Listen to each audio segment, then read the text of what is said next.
हाँ जी, तो क्या हाल है? उम्मीद करता हूँ बहुत बढ़िया। खैर, तो एक बार फिर स्वागत है आप लोगों का। अकाउंट्स अवेलेबल है कि इस प्लेटफॉर्म पर जहाँ करते हैं आपके सिलेबस की पूरी कवरेज आपके अपने यूट्यूब चैनल अवेलेबल है पर।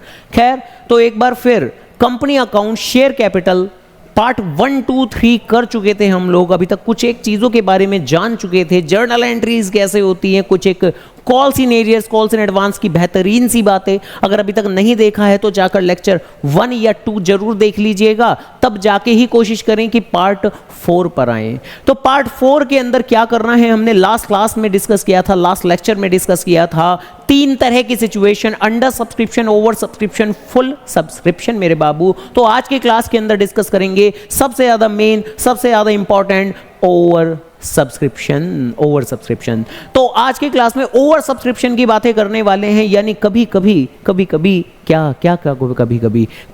कंपनी मार्केट में शेयर इशू तो करती है, लेकिन मार्केट में भीड़ इतनी ज्यादा लग जाती है, प्यार करने वाले इतने हैं उस कंपनी को कि सब के सब लोग होड़ में लग गए हैं, सब के सब अप्लाई करने में लगे हुए हैं। जिसको देखो उसको देखो उसी ही कंपनी के शेयर चाहिए, सब चाहते हो गए हैं उस कंपनी के। तो आमतौर पर इस तरह की परिस्थितियों में एप्लीकेशन इतनी ज्यादा भरमार में आ जाती है कि क्या ही कर सकते हैं। हालांकि अगर एप्लीकेशन ज्यादा आ जाएगी तो क्या इसका मतलब यह है कि कंपनी शेयर्स भी ज्यादा दे पाएगी? तो जवाब है ना। कंपनी ओरिजिनली जितने शेयर इश्यू करती है, अलॉट सिर्फ उतने ही कर सकती है। तो कुछ इस तरह की बातें होने वाली हैं आज की क्लास के अंदर। ओवर सब्सक्रिप्शन शेयर कैपिटल का one of the very most important topic, ध्यान रखिएगा मेरे बाबू। तो सबसे ज्यादा जरूरी है, सबसे ज्यादा मेन है। और अगर कोई टॉपिक है जो आपके दिल में कलेश पालने वाला है तो वो ओवर सब्सक्रिप्शन है। हालांकि मेरी तो पूरी कोशिश रहेगी कि मैं इस टॉपिक को आसान से आसान आपके लिए बिल्कुल आसान बना के रख दूंगा, बट साथ में जुड़े रहने पड़ेगा। लेक्चर नंबर 1, 2, 3 जितनी शिद्दत से देखा है, चौथे को भी उतनी शिद्दत से देखें, अगले आने वाले पार्ट को भी उतनी डेडिकेटेडनेस के साथ देखें। अगर देखोगे, जुड़े रहोगे तो डेफिनेटली बना देंगे शेयर कैपिटल जैसे मुश्किल चैप्टर को भी बहुत आसान सा चैप्टर। तो चलिए जी, करते हैं बातों की शुरुआत। कहां? ओवर सब्सक्रिप्शन ऑफ शेयर के साथ। तो भाई, ओवर सब्सक्रिप्शन ऑफ शेयर का मतलब क्या होता है कि जब कहीं भी कंपनी शेयर इशू करती है, फॉर एग्जांपल 10,000 शेयर इशू किए, तो जो अभी तक की क्वेश्चंस में हम बातें बोला करते कि इशू वाज फुल्ली सब्सक्राइब्ड, या लास्ट क्लास में हमने कहा था कि एप्लीकेशन थोड़ा कम आई है, तो आज की क्लास में बोलेंगे हम कि कंपनी ने इशू तो किए हैं 10,000 शेयर्स, कंपनी मार्केट में बेच तो रही है 10,000 शेयर्स, लेकिन मांगने वाले लोग बहुत आ गए।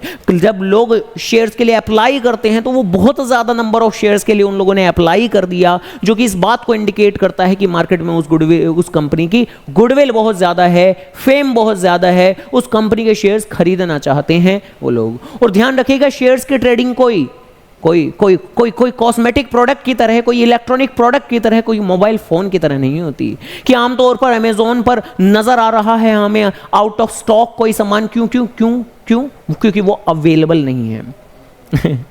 यहां तो सब कुछ अवेलेबल है ना, यहां तो सब कुछ अवेलेबल है, बट समटाइम्स अमेज़न पर अगर कोई चीज अवेलेबल नहीं होती तो उसे वो आउट ऑफ स्टॉक दिखा देते हैं। अगर कोई चीज शो हो रही है कि वो अवेलेबल है तो डेफिनेटली आप उसे परचेज कर सकते हो। बस शेयर्स की दुनिया में ऐसा नहीं है कि कंपनी ने अगर 10,000 शेयर इशू किए हैं तो जैसे जैसे लोग खरीदना शुरू करते हैं शेयर्स, टेक्निकली वो शेयर्स खरीदना नहीं शुरू करते, वो शेयर्स के लिए सिर्फ अप्लाई करना शुरू करते हैं मेरे बाबू। वो शेयर्स खरीदना शुरू नहीं करते, वो शेयर्स के लिए अप्लाई करना शुरू करते हैं। और अप्लाई तो वो कितना भी कर सकते हैं।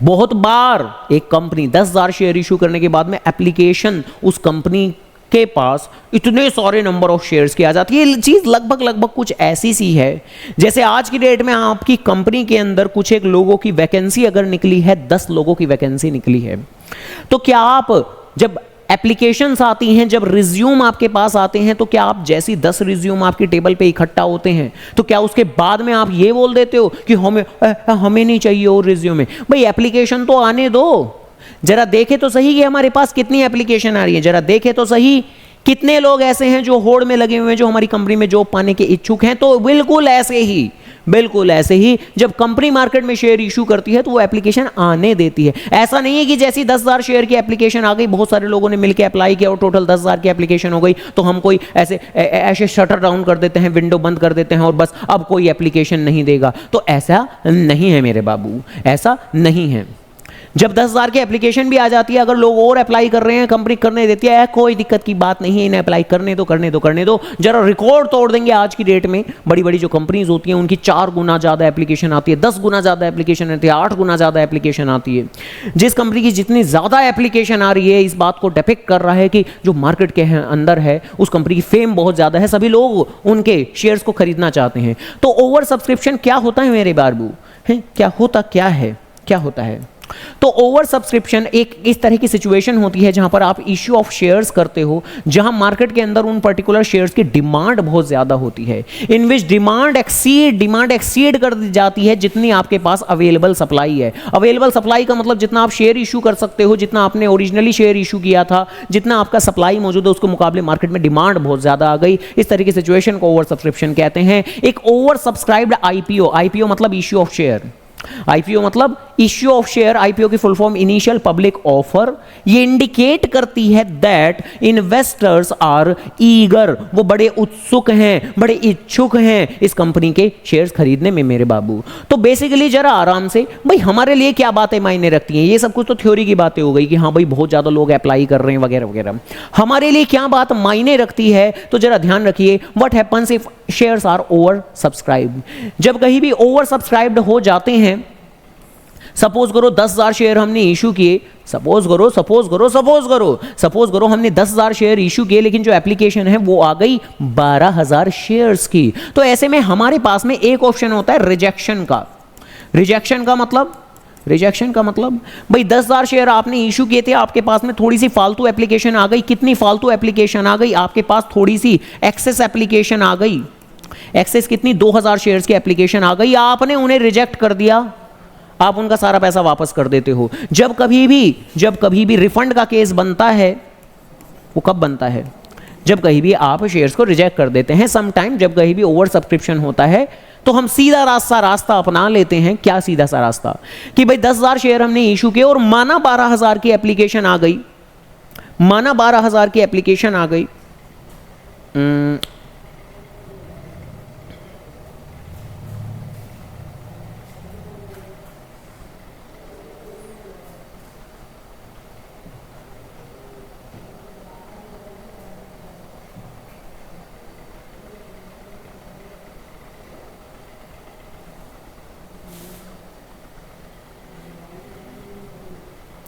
10,000 के शेयर इशू किए, माना 12,000 की एप्लीकेशन आ गई, लेकिन आप जो फालतू एप्लीकेशन है 2,000 की, उन लोगों ने पैसा तो जमा कराया होगा, बट आप उनका पैसा वापस कर देते हैं, रिफंड कर देते हैं, बात खत्म हो जाती है। ठीक है जी। और आगे की बात हम अभी क्वेश्चन की मदद से सीखेंगे तो और बेहतर तरीके से समझ में आ जाएगा।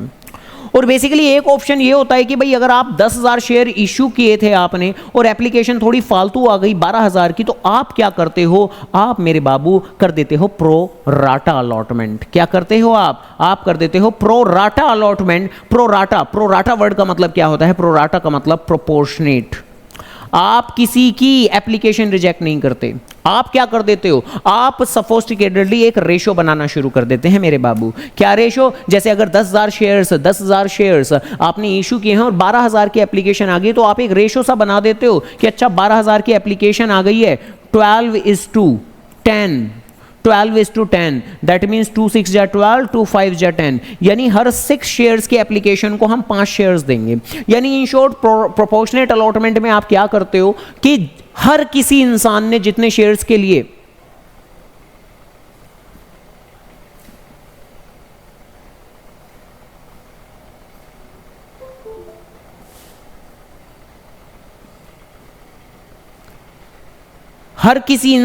जितने शेयर्स के लिए अप्लाई किया होगा, उसे उससे कम शेयर्स हम दे देते हैं। यानी रिजेक्शन वाले केस में तो हम लोग क्या करते हैं, हम जो भी भाई शुरुआती एप्लीकेशन आई होंगी उनको फुल्ली एक्सेप्ट कर लेते हैं, और जो भी फालतू एप्लीकेशन आई उनको रिजेक्ट कर दिया करते हैं। बट प्रो राटा अलॉटमेंट में हम क्या करते हैं, क्या हम ऐसा करते हैं कि शुरुआती एप्लीकेशन को पूरा एक्सेप्ट करके और बाद वाली को रिजेक्ट किया? तो जवाब है ना, जो पर्सन जितने भी शेयर्स के लिए अप्लाई करता है उसे थोड़ा कम कर देते हैं। तो ऐसा करके करते हैं कुछ प्रो राटा अलॉटमेंट के अंदर। और जब कहीं भी प्रो राटा अलॉटमेंट होता है, तो शेयर्स मिलते हर किसी को हैं। ऐसा कोई इंसान नहीं होता जिसे शेयर्स नहीं मिलते। तो ऐसे सिचुएशन में लोगों का थोड़ा सा फालतू पैसा आ जाता है। लोगों का थोड़ा फालतू पैसा आ जाता है, क्योंकि हर एक के साथ होता क्या है कि जो जितने शेयर्स के लिए अप्लाई करता है उसे उससे कम शेयर्स मिलते हैं। प्रोराटा अलॉटमेंट का मतलब कि कंपनी कुछ प्रोपोर्शन बना देती है 5:3 कि भाई 5 शेयर के लिए अप्लाई करोगे तो हम आपको 3 देंगे। कोई और रेशो बना देती है 9:7, आप 9 शेयर के लिए अप्लाई करोगे तो हम आपको 7 शेयर देंगे, तो कम शेयर्स देती है। तो ऐसी सिचुएशन में हर किसी इंसान का थोड़ा फालतू पैसा अटक जाता है कंपनी के पास, क्योंकि भाई अगर सपोज करो कंपनी ने रेशो बनाया है 6:5 और किसी पर्सन ने 60 शेयर्स के लिए अप्लाई किया है, तो उसे मिलेंगे कितने? उसे सिर्फ 50 शेयर्स मिलने वाले हैं, क्योंकि रेशो इज 6:5। तो 60 शेयर के लिए 60 शेयर्स के लिए अप्लाई किया, तो उसने एप्लीकेशन का पैसा तो 60 के हिसाब से जमा कराया होगा, लेकिन उसे शेयर सिर्फ और सिर्फ 50 शेयर्स ही मिले होंगे। तो 10 शेयर्स उसके ऐसे रह जाएंगे जिसके लिए उसने पैसा तो जमा कराया कंपनी के पास, बट कंपनी ने उसे शेयर्स नहीं दिए। तो फालतू पैसे का कंपनी क्या करती है? कंपनी कहती है कि कोई नहीं, 50 शेयर्स तो दे ही दिए हैं और आपको अगले आने वाली कॉल्स पे तो पैसा देना ही है, तो आप अगली कॉल पे एडजस्ट कर लेना। कंपनी क्या बोलती है कि पैसे को अगली कॉल पे एडजस्ट कर लेना, अगली कॉल पे एडजस्ट कर लेना मतलब अगली कॉल पे कम पैसा दे देना। तो खैर देखो, अभी ये सारी की सारी बातें हम प्रैक्टिकल न्यूमेरिकल क्वेश्चन की मदद से भी देखेंगे तो बहुत अच्छे से समझ में आ जाएगा। अपेरेंटली तो जब कहीं भी ओवर सब्सक्रिप्शन होता है, ज्यादा एप्लीकेशन आती है, तो उस सिचुएशन को निपटाने के लिए कंपनी या तो फालतू एप्लीकेशन को रिजेक्ट कर देती है। एक काम करते हैं, सबसे पहले इसी बात को पकड़ के चलते हैं कि फालतू एप्लीकेशन रिजेक्ट कर दी जाए। तो सबसे पहले ये मेरी सिचुएशन नंबर फर्स्ट है रिजेक्शन की, इसी का ये एक न्यूमेरिकल करते हैं, तो बात पूरी अंदर तक आत्मा तक ना समझ में आ गई ना, तो कहना बिल्कुल बेहतरीन तरीके से समझ में आने वाली है। बशर्ते आपके शुरुआत के लेक्चर्स आप लोगों ने देखे हुए हो, अगर वो देखे हुए हैं तो अब बात समझ में आएगी ही आएगी। कोशिश भी करोगे कि ना आए तब भी आएगी बात समझ में, बशर्ते शुरुआती लेक्चर देखे हो। तो देखो, हमारी पहली जर्नल एंट्री होती है भाई bank account debit to share application. ऐसा तो है नहीं कि ये एंट्री कभी बदलेगी, है ये एंट्री तो यही रहेगी, आजीवन यही रहेगी, शेयर कैपिटल में यही रहेगी, bank account debit to share application. ये कहां जाएगी? अब बता कहां जाएगी, तो बच गई bank account debit to share application. तो देखो क्वेश्चन के फैक्ट्स क्या है, what are the facts of the question. ABC limited ने इशू तो किए हैं 30,000 शेयर्स, लेकिन एप्लीकेशन मिली है 35,000 शेयर। और देखो आज की क्लास वैसे ही इतनी कॉम्प्लिकेटेड है, over subscription of share, so that's why मैं बाकी complexity, no more calls in arrears, no more calls in advance, no more SPR यानी सिक्योरिटीज प्रीमियम। आज की क्लास में सिर्फ एक ही चीज पढ़ेंगे, एक ही पे ध्यान लगाएंगे, अंदर घोट के पी जाएंगे, संस्कारों में ले आएंगे ओवर सब्सक्रिप्शन ऑफ शेयर। तो संस्कारों में लेके आए ओवर सब्सक्रिप्शन ऑफ शेयर्स। तो आपने इश्यू तो किए हैं 30,000 शेयर्स, 35,000 शेयर्स की एप्लीकेशन आ गई। अब देखो एप्लीकेशन आने का क्या मतलब है, लिखा हुआ है एप्लीकेशन आ गई 35,000 शेयर्स की। तो एप्लीकेशन आने का मतलब है कि 35,000 शेयर्स पर ही सबसे पहला जो एप्लीकेशन की कॉल है वो 35,000 शेयर्स पर आई है। तो देखो आज से पहले तो हम ये किया करते थे कि भाई जो 30,000 शेयर शुरुआती होते थे उसके हिसाब से करते थे, बट अब तो एप्लीकेशन जब 35,000 शेयर्स की आई है तो एप्लीकेशन की जो पहली एंट्री होगी वो 35,000 शेयर्स के हिसाब से होगी, विच विल बी 70,000। चलो जी आ गई सर जी बात समझ में, ठीक है जी ओके। अगली अगली अगली बात, भाई पहली एंट्री तो यही होती है, हमेशा यही होती है। दूसरी एंट्री क्या होगी? तो दूसरी एंट्री वही होगी, क्या ही होगी, शेयर एप्लीकेशन अकाउंट डेबिट, क्योंकि हमने कहा था कि शेयर एप्लीकेशन अकाउंट तो जितनी अमाउंट से क्रेडिट हुआ है उतने से ही डेबिट होगा। ये लाइन अपनी आत्मा में बसा लो, अपने मन में ले आओ, अपने आत्मा में बसा लो। कौन सी लाइन? कि ये जो शेयर एप्लीकेशन अकाउंट है ये तो जितने से क्रेडिट हुआ है उतने से ही डेबिट होगा। क्यों? सर जी हमने कहा था कि रिलेवेंट कॉल वाले अकाउंट जितने अमाउंट से क्रेडिट होते हैं उतनी अमाउंट से डेबिट होते हैं, हमेशा रिलेवेंट कॉल वाले अकाउंट जितने अमाउंट से क्रेडिट होते हैं उतने से ही हमेशा डेबिट होते हैं। तो अगर ये शेयर एप्लीकेशन अकाउंट क्रेडिट हुआ है कितने से? 70,000 से, क्रेडिट हुआ है कितने से? 70,000 से, तो ये डेबिट भी होगा कितने से? 70,000 से। तो देखो यहां पर तो आपकी जो रिलेवेंटली अमाउंट आएगी वो कितनी आएगी? 70,000। चलिए जी ठीक बात है, आगे बात करते हैं। क्या शेयर कैपिटल में भी 70,000 आ जाएगा? हाँ, आज से पहले तो ऐसे ही करते थे, बट आज नहीं, आज कोई खास दिन है, आज कुछ और किया जाएगा। बेसिकली शेयर कैपिटल में आप कितना लिखते हो, जरा ध्यान से। शेयर कैपिटल में आप उतना लिखते हो जितना आप मैक्सिमम अलॉट करने का हक रखते हो। आपने 30,000 शेयर इशू किए, माना एप्लीकेशन 35 फालतू आ गई, लेकिन क्या इसका मतलब यह हुआ कि आप 35,000 शेयर्स दे दोगे? आपने जब इशू किए थे 30,000 शेयर्स, आपने हर जगह रजिस्ट्रार ऑफ कंपनीज ROC में सेबी में, स्टॉक एक्सचेंज, सेंसेक्स, निफ्टी में, हर जगह डॉक्यूमेंटेशन में आपने लिखा कि हम तो 30,000 शेयर इशू कर रहे हैं, 30,000 शेयर इशू कर रहे हैं, 30,000 शेयर इशू कर रहे हैं। 35,000 शेयर्स की एप्लीकेशन आने जाने का क्या ये मतलब है कि आप अलॉट ही 30,000 शेयर्स कर देंगे? तो जवाब है ना। हमने पढ़ा, क्या पढ़ा कि फालतू एप्लीकेशन को या तो रिजेक्ट कर दिया जाता है या कंपनी कुछ तो निपटारा करती है, बट कंपनी करेगी तो अलॉट सिर्फ 30,000 शेयर्स ही। ये भी एक अनदर फंडामेंटल रूल ही है, आप लोगों का ध्यान रखिएगा। क्या कि कंपनी जितने शेयर इश्यू करती है उतना ही मैक्सिमम अलॉट कर सकती है, डज नॉट मैटर कि एप्लीकेशन कितनी आई है।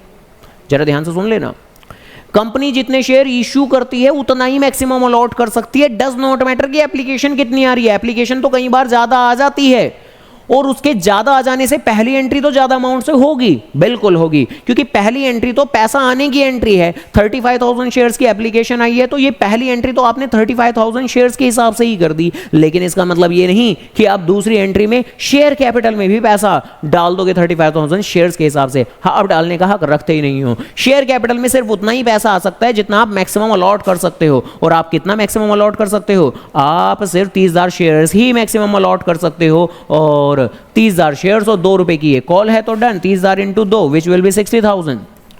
और ऑब्वियस सी बात है कि भाई ये कौन सा केस हम पढ़ रहे हैं, हम पता है कौन सा केस पढ़ रहे हैं। हम फिलहाल पढ़ रहे हैं केस नंबर 1।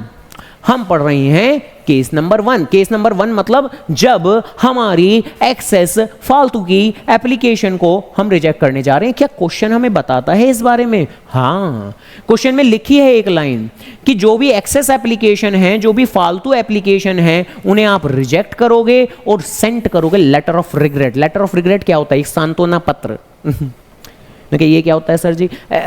जहां हम क्षमा मांगते हैं सामने वाले कुछ शेयर होल्डर लोगों से कि भाई एप्लीकेशन तो 35,000 शेयर्स की आ गई, लेकिन आप अलॉट तो 30 करोगे, तो ये जो फालतू एप्लीकेशन है, कितनी होगी फालतू एप्लीकेशन है? कितनी होगी भाई? फालतू एप्लीकेशन होगी 30 में से 35 माइनस करके 5,000, तो फालतू एप्लीकेशन कितनी होगी? 5,000। तो उनको आप क्या करोगे? उनको आप रिजेक्ट करोगे। और रिजेक्ट करने का मतलब क्या? वो रिजेक्ट करने का मतलब वो उन्होंने जो भी पैसा जमा कराया था कंपनी के अंदर at the time of application, वो आपको रिफंड करना पड़ेगा।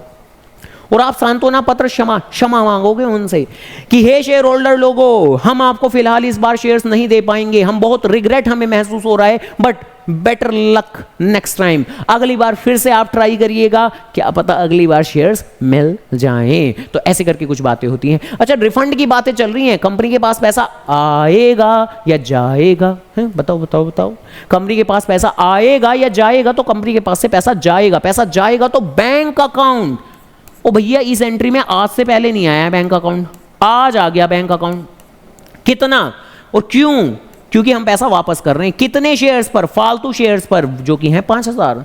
देखो, आज से पहले तो नहीं आया यहां पर बैंक अकाउंट, आज से पहले तो नहीं आया, लेकिन आज आ गया। कब आता है यहां पर बैंक अकाउंट क्रेडिट? कब होता है? जब कभी भी ओवर सब्सक्रिप्शन हो, जब कभी भी ओवर सब्सक्रिप्शन हो, जब कभी भी अगर फालतू एप्लीकेशन को रिजेक्ट करने की बातें कर रहे हों, तब उस सिचुएशन में आपको उनका फालतू पैसा वापस करना पड़ेगा। तब उस सिचुएशन में इस सेकंड एंट्री के अंदर बैंक अकाउंट क्रेडिट होगा मेरे बाबू। तो ऐसे करके बातें हो जाती हैं। पहली एंट्री जो की होगी वो आपकी नॉर्मल, जितनी एप्लीकेशन 35,000 शेयर्स की आई हैं उतने इनटू एप्लीकेशन के कॉल से हो जाएगी। देन हमारे कुछ रूल्स हैं, प्रिंसिपल हैं, उन्हें आत्मा में बसाना है कि ये एंट्री जितनी अमाउंट से क्रेडिट होती है उतने से ही डेबिट होती है। देन शेयर कैपिटल में तो उतना आता है जितना हम मैक्सिमम अलॉट कर सकते हैं। देन जितना भी हम रिफंड कर रहे होंगे उतना, कितना रिफंड कर रहे होंगे? 35,000 शेयर्स की एप्लीकेशन है और इश्यू किए थे 30,000, तो बस मैक्सिमम अलॉट ही कर सकते हैं 30, तो फालतू शेयर्स हैं 5,000, तो 5,000 के हिसाब से हमने पैसा वापस कर दिया। तो इस तरीके से हमारे रिजेक्शन की बातें हो गई हैं। और क्या इसका इंपैक्ट अगले आने वाली कॉल पे भी पड़ता है, लाइक अलॉटमेंट पे या फाइनल कॉल पे? तो जवाब है ना। आम सर्कमस्टेंसेस पे तो ना। तो देखो, आगे की तो जितनी भी कॉल होती हैं उसका मैंने बताया हुआ है कि कैसे उनकी जर्नल एंट्री होती है। Relevant call to share capital, bank to relevant call, तो पहले से लिखा हुआ है मैंने सब, और क्या, मैं नहीं करूंगा ये काम, कर देता हूं मैं भी। तो शेयर अलॉटमेंट यानी relevant call to share capital, bank to relevant call to share capital, bank to relevant call. सबसे आखिरी कॉल कौन सी है? सबसे आखिरी कॉल है बेसिकली फाइनल कॉल। तो share final call to share capital, relevant call to share capital, bank to relevant call यानी कि शेयर फाइनल कॉल। और देखो, सीधी सी बात है। क्या सीधी सी बात है? सीधी सी तो सारी बातें हैं, कौन सी बात सीधी नहीं है? गैर कहाँ है सर जी, सीधी सीधी ही हैं, अगर टेढ़ी लग रही हैं तो धीरे धीरे सीधी लगने लग जाएंगी। खैर, तो 30,000 शेयर्स आपने इशू किए थे, 35 की माना एप्लीकेशन आ गई थी, बट ठीक है ना, अब तो आगे का एंटायर क्वेश्चन आप 30,000 शेयर से ही करोगे, क्योंकि आपने शेयर अलॉट तो 30,000 शेयर ही किए होंगे, तो अलॉटमेंट की कॉल तो 30,000 शेयर्स पर मांगोगे। अब 35,000 शेयर का कोई काम नहीं है, जो भी फालतू एप्लीकेशन 5,000 शेयर्स की आई थी वो निपटा दिया आपने, वो निपटा दिया आपने, उसका जो भी करना था कर दिया आपने। तो इसी के साथ बात खत्म हो चुकी है, ठीक है जी, ध्यान रखिएगा, बात खत्म हो चुकी है। तो अब तो 30,000 शेयर्स के हिसाब से ही आप एंट्री करेंगे, और कितने के हिसाब से, 3 रुपए के हिसाब से। तो 30,000 शेयर्स पर 3 रुपए के हिसाब से, यानी अब 35,000 शेयर्स का कोई काम ही नहीं है, ठीक है जी। अब तो क्वेश्चन को नॉर्मल करना है आपको। 90,000 और क्योंकि मैंने कोई डिफॉल्ट वगैरह तो लिया नहीं है यहाँ पर, तो यहाँ पर भी 90,000 और 90,000, ठीक है जी, ऐसे करके। और ऐसे ही यहाँ पर ये आखिरी कॉल कितने की है, 5 रुपए की है, तो बस यहाँ पर भी 30,000 शेयर्स इनटू में कितने की कॉल है, 5 रुपए की, तो 30,000 इंटू 5 1.5 लाख, और 30,000 इंटू 5 1.5 लाख, तो ऐसे करके बातें हो गई हमारी, 1.5 लाख, ऐसे करके बातें हो गई हमारी, ठीक है जी। तो यानी ये हमने क्या पढ़ा, ये हमने ओवर सब्सक्रिप्शन की एक सिचुएशन डील की, जहां हमने फालतू के एप्लीकेशन को रिजेक्ट कर दिया, जहां मेन प्रिंसिपल्स हमारे क्या हैं कि पहली एंट्री तो हम उतने नंबर ऑफ शेयर्स के साथ करते हैं जितने की एप्लीकेशन आती है, which is 35,000 shares. Then second entry में ये जो अकाउंट डेबिट होता है, इसकी अमाउंट आपकी सेम होती है, बादल बादल बादल बादल, ये दोनों बादल सेम है हमारे। देन शेयर कैपिटल क्रेडिट होता है, जितना आप मैक्सिमम अलॉट कर सकते हो, 30,000 शेयर आपने इशू किए थे तो आप मैक्सिमम उतना ही लॉट कर सकते हो। और फिर उसके बाद में जो भी डिफरेंस मनी होगी, डिफरेंस मनी मतलब कि आपने इशू तो किए 30, एप्लीकेशन आई 35,000 की, तो फालतू एप्लीकेशन कितनी आ रही है, 5,000 शेयर्स की, तो 5,000 शेयर्स का पैसा वापस कर देंगे। और ये हम अपनी मर्जी से नहीं कर रहे हैं, क्वेश्चन ने लिखा हुआ है, क्योंकि केस नंबर 1 ही नहीं है, केस नंबर 2 भी तो है, प्रोराटा अलॉटमेंट, प्रोपोर्शनेट अलॉटमेंट। लेकिन जिसे जानने के लिए देखते रहिए आगे। तो आगे आने वाले पार्ट के अंदर डिस्कस करेंगे हम लोग इसी का ही केस नंबर 2, प्रोराटा अलॉटमेंट, की ओवर सब्सक्रिप्शन ऑफ शेयर्स के केस में प्रोराटा अलॉटमेंट अगर हो जाती है, जहां कंपनी किसी को नाखुश नहीं करती, जहां कंपनी एक प्रोपोर्शन सा बना देती है और हर किसी लोगों को थोड़ी थोड़ी कम शेयर्स देती है, तो ऐसी परिस्थिति में क्या कुछ कर गुजरते हैं, क्या कर जाते हैं, तो जानने के लिए देखते रहिए अगला लेक्चर। तो चलिए, खैर फिलहाल के लिए मेरी बात खत्म होती है। तो जैसा ही कहते हैं अकाउंट्स अवेलेबल है ही, अकाउंट्स अवेलेबल है, तो डन, ओके। और जल्द ही मिलते हैं अगले लेक्चर के अंदर। तो okay done, tata bye bye, take care.